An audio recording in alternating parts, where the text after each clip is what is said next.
একটা মজার ঘটনা কি জানেন, আমার এই বাইকটা ক্রয় করা হয়েছে হচ্ছে গত রমজান মাসে, মানে আমরা যে ঈদ পালন করলাম এই রমজানের আগের রমজানে, মানে 1 বছর পার হয়েছে আর কি। তখন বাইকের পেপারস করা ছিল। এখন বাইকের পেপারসে যে দেখবেন রেজিস্ট্রেশন পেপারসে একটা সিল দিয়ে ওইখানে একটা ডেট থাকে যে এই ডেটের মধ্যে আপনার ডিজিটাল নাম্বার প্লেট এবং স্মার্ট কার্ডটা বিআরটিএতে হয়ে যাবে, তখন আপনি সংগ্রহ করবেন এবং আপনার বাইকে লাগাবেন।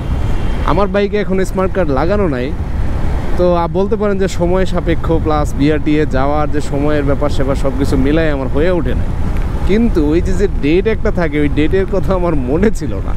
আমি গত রাতে হঠাৎ করে আমার মনে হয়েছে, তারপরে দেখছি যে ওইটা আরও 6 মাস আগে আমার ডেট এক্সপায়ার হয়েছে, কিন্তু বাইক আমি চালাই যাইতেছি। ঠিক আছে, মেন কথা হচ্ছে যে আমাকে এই গত 1 বছরের মধ্যে কোথাও পুলিশে ধরে নাই বা আমার পেপার টেপার চেক করে নাই। তো সেই জন্য আমারও আর কি এই জিনিসটার মনেই ছিল না। কিন্তু যদি পুলিশে ধরে বা আমার পেপার যদি চেক করে, ওইটা যদিও আমি টাকা দিয়ে আসি, জাস্ট ডেটটা একটু চেঞ্জ করে নিতে হবে অথবা নাম্বার প্লেটটা নিয়ে আসতে হবে, কিন্তু ওইটার জন্য কিন্তু পুলিশ আমাকে মামলা দিতে পারে। ঠিক আছে, তো যাই হোক, আমি মনে করছি রবিবারে এই পেপারসটা ঠিক করে ফেলবো এবং স্মার্ট কার্ড এবং ডিজিটাল নাম্বার প্লেট দুইটাই হয়ে গেছে গাড়ির অনেক আগেই। আমার কাছে যদিও মেসেজ আসছিল, বাট ওইটা আমি মেসেজটাতে কনফার্ম করে না করার কারণে আমার হচ্ছে এত ডিলে হয়ে গেছে। তো যাই হোক, রবিবারে দেখা যাক, ইনশাল্লাহ এটা সংগ্রহ করে ফেলবো।